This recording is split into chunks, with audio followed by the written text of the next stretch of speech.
Kitegeera era bobanga oyo gwo datinga mugambe mulabule mugambe ffe tuli balokole tebiri ebyo anti tubalinze ku lunaku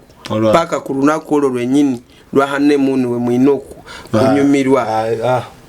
owulidde nedda anti kati ogenda akola ensobi anjabala ennaku kati ekikulu kiri nti kati mwe muletedde abaana abawala kufuna embuto nga tebanneetuuka ate ne muleeta ekibi anti gw'obadde obyogera gw'obyogedde okomeredde nnyo abaana batana kwetuuka yemmwe bagamba abo mugenda mugeyena egenda kubookya kubanga tubala Abamerika batandika omusajja oyo munoonyerezeko yakola family planning iddagala ya family planning mu Illuminati konku era ne funding yonna eva Magombe nkitegeera baagala kwonoona Katonda kyakoze balyoke bagambe musajja ita emanju w'omusajja munno okitegeera so nga ate Bible Katonda yennyini yatugambe tugende tuzale tukole ki twale ndeterayo olunyiriro lugamba mugende mukole family planning muleme kuzaala nnyo nti mwenzaala nnyo nfukuuka wenzala nnyo nti nfedinga wenzala nnyo nti nkadiwa ani akulimbye bajjaja baffe nga bawangalanga myaka mingi kusinga mu abawangala myaka anti bawangala n'agabiri agayise aliawo naye ate mwe mufiira ku 7 ku 6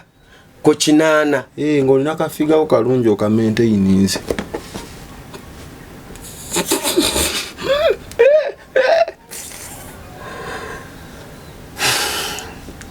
kakati Bible egamba bweti mu Yeremia 29 munonye mulinoonya era mulindaba munekenenye kitegeera kumune nnoonya tulina kumwekenenya Katonda ayagala ki kunamulonde eyo Katonda ayagala ki kati obadde oli mu kibi kubanga ogamba nze nalokoka Katonda tankolera kumbe waliwo ekibi kirala kiwakola wata nga tomanyi nti wata okitegeera Setaani awakwatira ensi n'agiwamba kati kyetugamba ojja kwesanga nugamba nze nange mbadde mulokole naye nga watta ate tewennenyanga alokifanako okitegeera kubanga kiri simple n'olulala ne lujja n'olukuulamu n'olulala wakakulamu buto 5 wamanyira zonna ozikulamu bukuuzi okitegeera so nga waliwo eri baziyayanira bagala kuzaala eri bambi abagala ozaala ng'omukisa tegukyaga okitegeera oyo yali ali suppose kuzaala kati ayita mu kabina k'omusajja Export TV to the world.